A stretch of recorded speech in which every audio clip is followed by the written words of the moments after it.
ये जो गायत्री मैम ने एक बात कही कि जुडिशरी किसी भी देश के लिए बहुत ही ज़्यादा महत्वपूर्ण है, क्योंकि अगर आपका जो मोंटेस्क्यू का सिद्धांत है शक्ति पृथक्करण का, उसका जो जिस्ट है वो यही है कि अगर शासन के किसी भी अंग के पास में अगर बहुत ज़्यादा शक्तियाँ या 2 अंगों के पास में अगर बहुत ज़्यादा शक्तियाँ हो जाती हैं, तो शायद वो कहीं न कहीं नागरिकों के मौलिक अधिकारों का या नागरिकों के अधिकारों का हनन वहाँ पर शुरू हो जाता है। लेकिन हमें ये नहीं भूलना चाहिए कि जुडिशरी को एक महत्वपूर्ण स्थान जो ओवर द ईयर्स डेमोक्रेटिक जो सेटअप है गवर्नमेंट्स का और जो कॉन्स्टिट्यूशंस बनाए गए और स्पेशली अमेरिका का जब संविधान बनाया गया तो फिलाडेल्फिया कन्वेंशन में 1789 में, उसके बाद में जुडिशरी को एक महत्वपूर्ण स्थान दिया गया। लेकिन जब हम बात करते हैं जुडिशियल सिस्टम की, तो उसमें एक नया ट्रेंड है जिसके हम सीधा उसके ऊपर ही आ जाते हैं, जिसको हम जुडिशियल रिव्यू कहते हैं।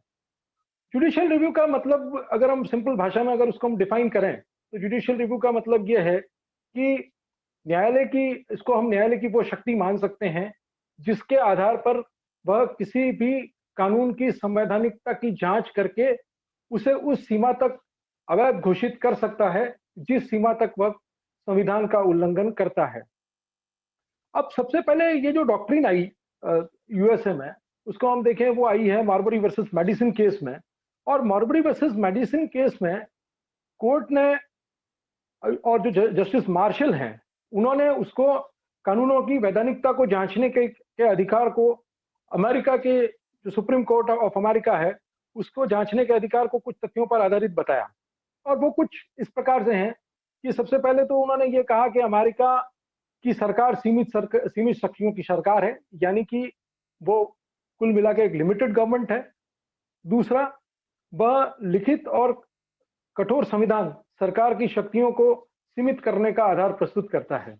क्योंकि what is written in the constitution और अमेरिका का संविधान चूंकि एक रिजिड कॉन्स्टिट्यूशन है, मतलब रिजिड कॉन्स्टिट्यूशन का मतलब यह है कि उसका अमेंडमेंट का प्रोसेस बहुत ही ज्यादा डिफिकल्ट है। मतलब अमेंडमेंट का प्रोसेस उस सेंस में डिफिकल्ट है कि वह उसमें साधारण कानूनों का अमेंडमेंट प्रोसेस और संविधान में संशोधन का अमेंडमेंट प्रोसेस उसमें वह कठोर संविधान उसमें भेद करता है। जबकि लचीला संविधान हम देखेंगे तो उसमें साधारण कानूनों में और संवैधानिक जो संविधान में संशोधन है उसमें कोई ज्यादा फर्क नहीं होता है। तीसरा है,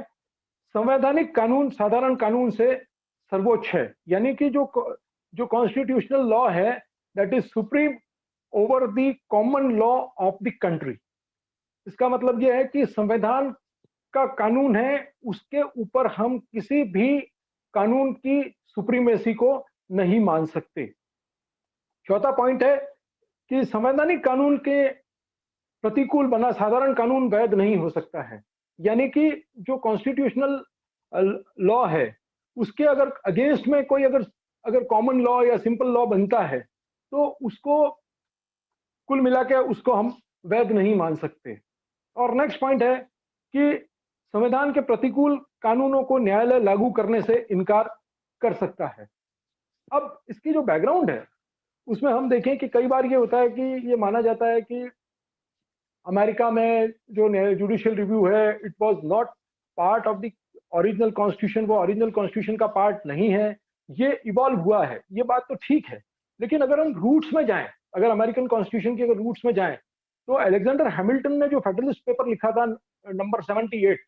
उन्होंने बहुत सारा, और ये आपको जानकर आश्चर्य होगा कि उन्होंने सिडोनिम नेम से उसको पब्लिश किया था और वो रिपीटेडली बहुत सारे